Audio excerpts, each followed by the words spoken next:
எல்லாருக்கும் முதல்ல இனிய மாலை வணக்கம். ஒவ்வொரு வாரமும் இந்த கதை பேசலாம் வாங்க அப்படிங்கிற இந்த ஒரு நிகழ்வின் மூலமா புத்தக வாசிப்பு அப்படிங்கிறது எனக்கு ஒரு ரொம்பவே ஒரு தனித்துவமானது, ரொம்ப ஆசைப்படுற ஒரு விஷயம். நிறைய பேர் தொலைபேசி கைபேசியை ஸ்க்ரோல் பண்ணிட்டு இருக்கக்கூடிய இந்த டைம்ல நம்ம புத்தகங்களை எடுத்து வாசிச்சு என்னென்ன நம்ம பண்ண வேண்டியிருக்கு அப்படிங்கிறத நமக்கே நம்ம குழந்தைங்க நம்ம மூலமா பார்த்து தெரிஞ்சுக்கிறதுக்கு இது ஒரு வாய்ப்பா இருக்கும் அப்படிங்கிறது தான் என்னோட நம்பிக்கை. அதுக்கு வாய்ப்பு கொடுத்த உங்க எல்லாருக்குமே ரொம்ப ரொம்ப நன்றி, நம்ம கேலக்ஸி குழுமமுக்கும். இன்னைக்கு ஐயா காப்பியக்கோ அவர்கள் வந்திருக்கிறாரு, இணைஞ்சிருக்கிறாரு. நான் அவரை என்னுடைய ஒரே ஒரு கூட்டத்துலதான் நான் பார்த்திருக்கேன், நம்மளுடைய கேலக்சியோட கூட்டத்துல. அப்ப அவர் கேட்டது, இவ்வளவு நல்லா பேசுறீங்க, புத்தகம் எதுவும் பண்ணலையா அப்படின்னு சொல்லி. அது இன்னைக்கு வரை எனக்கு ஞாபகம் இருக்கு. இன்னைக்கும் அவர் வந்திருக்காரு, இன்னைக்கு வரை நான் எதுவும் எழுதல அப்படிங்கிறது என் மனசுல ஒண்ணா இருக்கு. கண்டிப்பா எழுதணும் அப்படிங்கிற ஒரு ஆர்வம், ஆசையை விட நம்ம ஒருத்துக்காக நம்ம இடைவிடாத ஒரு பயிற்சியும் முயற்சியும் இருக்கணும் இல்லையா? அது கொஞ்சம் இன்னும் தேவைப்படுது அப்படின்னு சொன்னா. இன்னைக்கு நான் எடுத்துட்டு வந்திருக்கிற ஒரு கதை, சிறுகதை தானே நம்ம பேச போறது. எடுத்துட்டு வந்திருக்குதுன்னு பார்த்தா நம்மளுடைய சுஜாதா அவர்கள். ஒரு ஆளுமை அப்படின்னு சொல்லலாம். அவரை பத்தி நிறைய வாசிக்கிறப்ப ரங்கராஜன் தான் அவருடைய பேரு. சுஜாதா தன்னுடைய மனைவியினுடைய பெயரை வச்சு அவர் எழுதின சிறுகதைகளாகட்டும் நிறைய எளிமை இனிமை இருந்ததோட மட்டும் இல்லாம, நான் இப்பதான் ஒரு சின்ன ஒரு முதல் நிலைதான் சிறுகதைகள் வாசிக்கிறதுல எடுத்து வச்சிருக்கிறேன் அப்படின்னு சொல்லலாம். அப்படி பாக்குறப்ப அவருடைய கதைகள்ல நிறைய சித்த வைத்தியம் பத்தியும், ஏன் விஞ்ஞானத்தையும் கூட கலந்து கொடுக்கறதுல அவருக்கு இணை யாரும் இல்லை அப்படிங்கிற மாதிரி ஒரு ஒரு கருத்து எனக்குள்ள ஏற்படுது அப்படின்னே சொல்லலாம். அவர் எழுதின இந்த வானத்தில் ஒரு மௌனத்தாரகை அப்படிங்கிற ஒரு புத்தகத்துல அமைஞ்ச சிறுகதை தான் இன்னைக்கு நான் உங்களோட பகிர்ந்து கொள்ள போற ஒரு கதை. அந்த கதையோட பெயர் அரங்கேற்றம். வானத்தில் ஒரு மௌனத்தாரகை புத்தகத்துல அரங்கேற்றம் அப்படிங்கிற ஒரு கதை. அந்த கதை எப்படி அமைஞ்சிருக்கு அப்படின்னா, நந்தினின்னு ஒரு கேரக்டர், அவங்க அரங்கேற்றம் பண்ண போறாங்க. இப்படியா கதை ஆரம்பிக்குது. 8 வருஷமா நடனம் கத்துக்கிறாங்க, பரதநாட்டியம். உடை, நடை, பாவாடை, அந்த கண் சிமிட்டல், அது எல்லாத்துக்குமே ஒரு முற்றுப்புள்ளியாக போகுது அந்த அரங்கேற்றம். இப்படியா கதை ஆரம்பிக்குது. நந்தினியோட அம்மா, அவங்க ரொம்ப நந்தினியை விட நந்தினியோட அம்மாவுக்கு தான் நாட்டியம் மேல ரொம்பவே ஆர்வம்னு சொல்லலாம். நாளைக்கே உன்னுடைய பேப்பர்ல நீ வரப்போற நந்தினி, வாவ் அப்படின்னு சொல்லி அப்ரிசியேட் பண்ணி நிறைய போஸ்டர் எல்லாம் வரப்போகுது அப்படின்னு ரொம்ப பூரிப்புல இருந்தவங்க அவங்க அம்மா. நாட்டியம்னா அவங்களுக்கு அவ்வளவு இஷ்டம். அடுத்ததா அவங்க அப்பாவை பத்தி பார்த்தோம் அப்படின்னா, அவங்க அப்பாவை பொறுத்தளவுல இந்த நாட்டியம் அப்படிங்கிறது ஒரு வீண் செலவு. எத்தனை அப்படிங்கறதா முக்கியம். அரங்கேற்றம், அவங்க பண்ண போற அரங்கேற்றம் எத்தனை அப்படிங்கறதா அவருக்கு முக்கியம். ஏன்னா அவர் தானே பினான்ஸ் அந்த வீட்டுல. சோ அதுதான் அவங்களுக்கு ரொம்ப முக்கியமான ஒண்ணா இருக்கு. அது மட்டும் இல்லாம அவங்க அப்பா தொழில் என்ன அப்படின்னா மோட்டார் உதிரி பாகங்கள். அதனால அவர் பார்த்த நாட்டியம் எல்லாமே வெளிநாடுகள்ல இருட்டுல ரெஸ்டாரண்ட்ல பார்த்த நடனங்கள் மட்டும்தானே தவிர இது ஒரு பாமரத்தனமான விஷயம் அப்படிங்கிற ஒரு நம்பிக்கை அவருக்கு. ஒவ்வொருத்தருக்கும் ஒன்னொன்னு நம்பிக்கை இருக்கும் இல்லையா? அவரோட வியூல, அவருடைய கண்ணோட்டத்துல அது அவருடையது. அது மட்டும் இல்லாம அவரு என்ன என்ன சொல்ல வர்றாரு அப்படின்னா, அந்த கதையில என்ன சொல்லியிருப்பாங்கன்னா, ஒவ்வொருத்தரா வராங்க நடனம் கத்து கொடுக்கணும்னு, பாகவதர் பண்டிதர் எல்லாம் வராங்க. செம்பு நிறைய காப்பிய குடிக்கிறாங்க. குடிச்சிட்டு தாம் தை தித்து தை அப்படின்னு சொல்லிட்டு நிறைய அடவு எல்லாம் சொல்லி கொடுக்குறாங்க, போறாங்க. இவ்வளவுதான் அவருடைய பார்வையில அந்த நாட்டியமா இருக்கு. சரி, அம்மா அப்பாவை பத்தி பார்த்தாச்சு. அப்ப நடனம் கத்துக்கிற, நாட்டியம் கத்துக்கிற நந்தினியோட இன்ட்ரெஸ்ட் எப்படி இருக்குன்னு பாக்கணும் இல்லையா? அவங்களுக்கு பரதநாட்டியத்துல கொஞ்சம் கூட இஷ்டம் கிடையாது. அவங்கள பொறுத்தளவுல அவங்க நிறைய உள்வாங்கி இருக்கிறாங்க. அவங்க அம்மாவின் மூலமா திணிக்கப்பட்ட விஷயங்கள்ல இதுவும் ஒன்று. தனக்கு என்ன இஷ்டம் இருக்கு அப்படின்னு ஒரு கேள்வியே அங்க வினவப்படாம அவளுக்கு கிடைச்சதுதான் அந்த பரதநாட்டியம்ங்கிறது. அது மட்டும் இல்லாம அந்த நாட்டியம் அவருடைய கண்ணோட்டத்துல முற்காலத்துல கோயில்ல தாசிகள் நாடமானது. அது மட்டும் இல்ல, ஒரு பெண்ணை எதன் மூலமா அடிமைப்படுத்தலாமோ அதுக்கு ஒரு உதாரணம் இந்த நாட்டியம்னு அந்த பெண்மணி மனசுல இருந்துச்சு. ஏன்னா அவங்க அந்த மாதிரியான வழிமுறைகளுக்குள்ள இருந்திருக்காங்க. அவங்க அம்மா ஆதிக்கம், அவங்க அம்மாவுடைய ஆதிக்கத்தின் கீழ் முழுமையா ஒரு கட்டுப்பாட்டுக்குள்ள வளர்கிறாள், வளர்ந்தவர் நந்தினி அப்படிங்கிற மாதிரி ஒரு கோட் கொடுத்திருப்பாங்க அதுல. அப்படி இருக்கிறப்ப இப்படியா போயிட்டு இருக்கு. நந்தினி உள்ள போ, நந்தினி பட்டனை போடு, நந்தினி இதை பண்ணு அதை பண்ணுன்னு சொன்னோடனே சரிமா அப்படிங்கிற ஒரு வார்த்தையை தவிர வேற வார்த்தையே சொல்லப்படாம வளர்க்கப்பட்ட பெண் அவள். அது மட்டும் இல்லாம சாயங்காலம் 5 மணிக்கு மேல டிரைவர் செல்வராஜ், அவங்களோட டிரைவர் செல்வராஜ், அவங்கள தவிர வேற யாரோடையும் வெளியில போக கூடாது.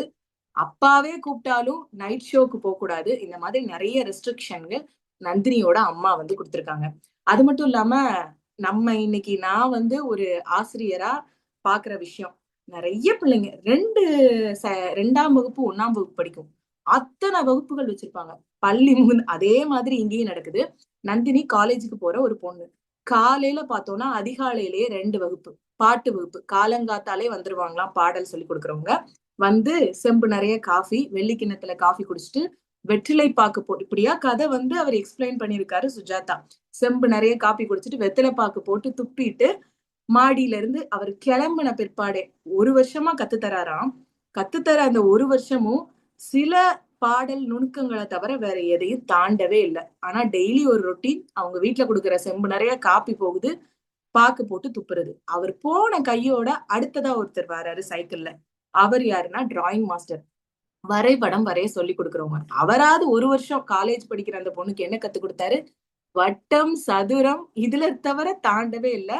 அவரு பக்கத்துல போனாலே அந்த ஒரு மட்ட சிகரெட் வாசனை அடிக்குதுன்னு சொல்லி சுஜாதா அவருடைய எழுத்துக்கள்ல வந்து சொல்லியிருப்பாரு. அதுக்கடுத்து என்ன நிலைமை? இந்த 2 கிளாஸும் முடிச்சுட்டு காலையிலே காலேஜுக்கு அவசரமா கிளம்பி போறாங்க. மத்த குழந்தைங்க மாதிரி பஸ்ல கிடையாது, கார்ல. அதுவும் அவங்களுடைய டிரைவர் செல்வராஜோட மட்டும்தான்.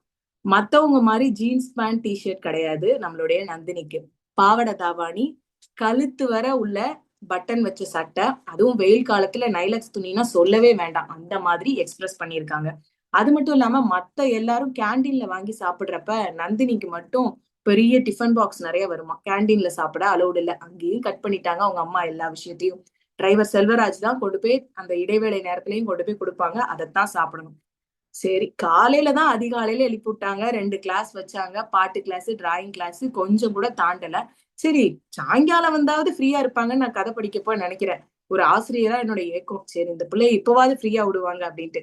சாயங்காலம் வந்தாச்சு, டிரைவரோட வராங்க. வந்த உடனேயே திங்களும் வெள்ளியும் யோகா கிளாஸ், புதனும் சனிக்கிழமையும் பட்டி கிளாஸ். அதுக்கப்புறம் இடைப்பட்ட நாள்ல பரதநாட்டியம் கத்துக்கிறாங்க இல்லையா, அந்த டேப் ரெக்கார்டர்ல போட்டு விட்டு அவங்கள ஆட வைக்கிறது. இப்படியா ஒரு பொண்ணு அவங்களுடைய அம்மாவோட ஆதிக்கத்தின் கீழ் ரொம்ப நல்லா வளர்றதா வெளியில தெரிஞ்சு கதை போகுது. அப்படி இருக்க ஒரு நாள் அரங்கேற்றம், அன்னையோட இது முடிஞ்சிரும்பா அப்படிங்கிற ஒரு மனநிலைமை அந்த பெண்மணிக்கு. ரொம்ப எதிர்பார்த்து, இந்த மாமியார் வீட்டுக்கு போற குரங்கு மாதிரி ஒரு ஃபீலிங் நந்தினிக்கு எப்பவுமே. அவங்க வீட்டுக்குள்ள நுழையிற போது மாமியார் வீட்டுக்குள்ள ஒரு குரங்கு போனா எப்படி இருக்கும், அந்த மாதிரியான ஃபீலிங்னு சொல்லி ஆசிரியர் வந்து சொல்லியிருப்பாரு. அப்போ அன்னைக்குள்ள அரங்கேற்றம் வரப்போது. முந்தின நாள் செக்ரட்டரி எல்லா ஏற்பாடுகளையும் செஞ்சுட்டாரு. கிட்டத்தட்ட 1000 பத்திரிகைகளுக்கு மேல அச்சிடுது. நந்தினி நந்தினி நந்தினின்னு தங்கத்துல வந்து எழுத்து பொறிச்ச மாதிரி. முந்தின நாளே தையல்காரன் வந்து வீட்டுல டேரா போட்டாச்சு. ஏன்னா ரவிக்க வச்சு தைக்கணும், உட்கார்ந்தா விசிறி மாதிரி அது விரியணும், அந்த நாட்டியத்துக்கு ஏற்ற மாதிரி. அப்படியா கதையை கொண்டு வந்துட்டு அன்னைக்கு நகையும் லாக்கர்ல இருந்து எடுத்துட்டாங்க. முத்து, பவழம், தங்கம் அப்படின்னு சொல்லிட்டு அவங்களுடைய ஜொலிக்கக்கூடிய ஆபரணங்கள் எல்லாமே வந்தாச்சு. எல்லாம் தயார். ஏன்னா செக்ரட்டரி தானே அதுக்கு இன்சார்ஜ். நம்மளே ஒரு ஃபங்க்ஷன் வந்து அரேஞ்ச் பண்ணோம் அப்படின்னா ஒரு ஒரு பொறுப்பை ஒருத்தர் எடுத்துப்பாங்க. அப்போ அந்த செக்ரட்டரி ரங்கராஜன் அவர் எல்லா பொறுப்பையும் எடுத்துக்கிறாரு. அப்போ oriental dance, first oriental dance போட்டுருவோமா. இடையிலேயே ஓரியன்டல் டான்ஸ்க்கு முன்னாடி இடைவேளை போட்டுருவோம். அதுல எல்லாருக்கும் நெஸ்கஃபே காஃபி, ஒரு காரச்சோவு, ஒரு மைசூர் பாவு இப்படி வச்சு கொடுத்துருவோம். அது போதும். அது மட்டும் இல்ல, நம்ம கமிஷனரை வந்து பேசுறதுக்கு நான் கூப்பிட்டுருக்கேன், அவங்களும் வந்துருவாங்க, அவங்க முதல்ல பேசிடட்டும் அப்படின்னு சொல்லி. மினிஸ்டர் வரலையா ரங்கராஜன் அப்படின்னு சொல்லிட்டு சாரி ராஜாராமன் அப்படின்னு சொல்லி கேட்பாரு. ராஜாராமன் தான் செக்ரட்டரி. அவங்ககிட்ட கேட்டவுடனே மினிஸ்டர் வந்து டூருக்கு போயிருக்காரு, அவர் வர ட்ரை பண்றேன்னு சொல்லியிருக்காரு, முயற்சி பண்றேன்னு சொல்லியிருக்காரு, கடைசி நிமித்துல வந்தாலும் வருவாரு அப்படிங்கிற மாதிரி போயிட்டு இருக்கு. பத்திரிகைகள் வருமா அப்படின்னு சொல்லி நந்தினியோட அம்மாவுக்கு பத்திரிகைனா ரொம்ப இன்ட்ரெஸ்ட் இல்லையா, நம்ம பொண்ணு இப்படி ஆயிடுவா அப்படி ஆயிடுவா அப்படின்னு சொல்றதுல. பத்திரிகை எல்லா பேரும் வரா. எல்லாருக்கும் 2 ரோ ஒதுக்கிறோம். ரோல பத்திரிகையாளர்களும் நம்மளுடைய போட்டோகிராஃபர்ஸ், அவங்களுடைய புகைப்பட கலைஞர்கள், இவ்வளவு பேரும் உட்கார்றா. அடுத்த ரோல தான் மிச்சம் எல்லாரும். அப்போ அவரு சொல்றாரு, செக்ரட்டரி சொல்றாரு, நம்ம மாமா வரணும், அவரு இந்த நாள்ல டிமிக்கி கொடுத்துருவார் அப்படிங்கிற மாதிரி சொல்றாரு அவங்ககிட்ட. அவங்களுடைய பாவனையில அவங்க பேசிக்கிறாங்க. உடனே இந்த நாள் ரொம்ப முக்கியமான நாள் தானே, கண்டிப்பா வருவாரு. இல்ல இல்ல நான் சொல்லியிருக்கேன், என்னன்னா இண்டஸ்ட்ரி மினிஸ்டர் வராருன்னு சொல்லி மாமாட்ட சொல்லியிருக்கேன். ஏன்னா அவரு தொழில் நிமித்தமானாதான் வருவாரு, மிச்சம் எதுக்கும் வரமாட்டார் அந்த மாதிரி. நான் உன்னுடைய மகளுடைய ஒரு அரங்கேற்றத்துக்கே வருவார் அப்படிங்கிற மாதிரி ஒரு கதையை வந்து கொண்டு போறாங்க. கீழே வீடே அமர்க்களப்பட்டுட்டு இருக்கு. முந்தின நாள் அன்னைக்கும் வந்துருச்சு. அந்த நாள்ல கீழே வீடே அமர்க்களப்பட்டுட்டு இருக்கு. மேல நந்தினி ஒரு அட்டை போட்ட புத்தகம். என்ன புத்தகம்னா ஃபியர் ஆஃப் ஃபிளையிங் அப்படிங்கிற அந்த புத்தகத்தை உட்காந்து படிச்சுட்டு இருக்காங்க. உடனே மலமலன்னு அவங்க அம்மா வராங்க. 8 மணி நேரம் தான் இருக்கு இன்னும் அரங்கேற்றத்துக்கு. நீ என்னமா பண்ணிட்டு இருக்க? புஸ்தகம், இந்த பாலா போன புஸ்தகத்தை படிச்சிட்டு இருக்காயா அப்படிங்கிற மாதிரி ஒரு கேள்வி. உடனே பேச்சுவார்த்தை தொடருது. 8 மணி நேரம் எப்படி போறோம், எப்படி காணும் அப்படின்னு சொல்லிட்டு இன்னும் மருதாணி இட்டுக்கணும், அது பண்ணணும், இது பண்ணணும்னு அவங்க அம்மா அடிக்கிறாங்க. இந்த நேரத்துல இந்த பாலா போன புஸ்தகத்தை படிச்சு என்ன செய்ய போற அப்படிங்கிற மாதிரி கேட்ட உடனே, இது காலேஜ் புத்தகமா, எனக்கு பயமா இருக்கு, எனக்கு புத்தகம் வந்து ஒரு கைப்பிடியில இருக்கிற மாதிரி, எனக்கு அது நிறைய தைரியத்தை கொடுக்குது அப்படிங்கிற மாதிரியான மேலோட்டத்துல வந்திருக்கு. அப்புறம் எல்லாருக்கும் முன்னாடி ஆடணுமேமா, பயமா இருக்கே. ஒண்ணும் இல்ல, நடராசர் சன்னதியில நீ தனியா ஆடுற மாதிரி நினைச்சுக்கோ, அவ யாரும் முன்னாடி இருக்கிற மாதிரியே நினைக்காத அப்படிங்கிற மாதிரி அவங்க அம்மா சொல்லி முடிச்சுட்டாங்க. ச்சே, தட்டு டான்ஸ் மட்டும் வேண்டாமா, தட்டு மேல நின்னு ஆடுற மாதிரி நினைக்கேன். உடனே அவங்க அம்மா, மொத்தம் 6 ஐட்டம், 1.25 மணி நேரம் நீ ஆடுற, முடிஞ்சு போச்சு அதோட அப்படின்னு. நீதான் ஆடி பாரேம்மா அப்படிங்கிற மாதிரி அவங்க சொல்றாங்க. நந்தினி சொன்ன உடனே, ஆடுவேண்டி, அந்த காலத்துல நான் ஆடணும்னு நினைச்சேன், பாடணும்னு நினைச்சேன், வீணை வாசிக்க கத்துக்கணும்னு நினைச்சேன். என்னோட அம்மா ஒண்ணுத்துக்கு விடல. ஜன்னலை திறந்து பார்க்க கூடாது, பவுடர் போடக்கூடாது, சாயங்காலத்துக்கு மேல வெளியில போக கூடாது, அத்தனையும் ஓ மூலமா நான் வந்து திருப்தியா நினைச்சுக்கிறேன். அப்போ இத்தனை அடக்குமுறைகள் அவங்க அம்மா வச்சிருந்திருக்காங்க. அவங்க அம்மாக்கு இவ்வளவு கத்துக்கணும்னு ஆசை இருந்திருக்கு. தம் தம் பொண்ணுக்கு என்ன இஷ்டம்னு கேட்கவே இல்லை. அப்போ அந்த பொண்ணோட மனநிலைமை, நந்தினியோட மனநிலைமை, என் இஷ்டம் என்ன நீ கேட்கவே இல்லையிலம்மா, உனக்கு என்ன தெரியும்? உடனே ஒரு கேள்வி, உனக்கு என்ன தெரியும், நீ சின்னவா, நான் எல்லாம் தெரியும், நான் உனக்கு நல்லதுதான் பண்ணுவேன். இந்த இடத்துல அவங்க அம்மா அவங்களுக்கு விருப்பமான ஒண்ணு செய்யணும்னு நினைச்சாங்க. அவங்களுடைய அம்மா அதுக்கு தடையா இருந்திருக்காங்க. அது எல்லாத்தையும் தன்னுடைய பொண்ணுக்கு நான் கொடுக்குறேன், நல்ல விதமா கொடுக்குறேன் அப்படின்னு நினைச்சிட்டு இந்த அம்மா திணிக்கிறாங்க. ஆனா நந்தினிக்கு அது சுத்தமாக பிடிக்கல. அப்போ இந்த ரெண்டுல என்ன வித்தியாசம்?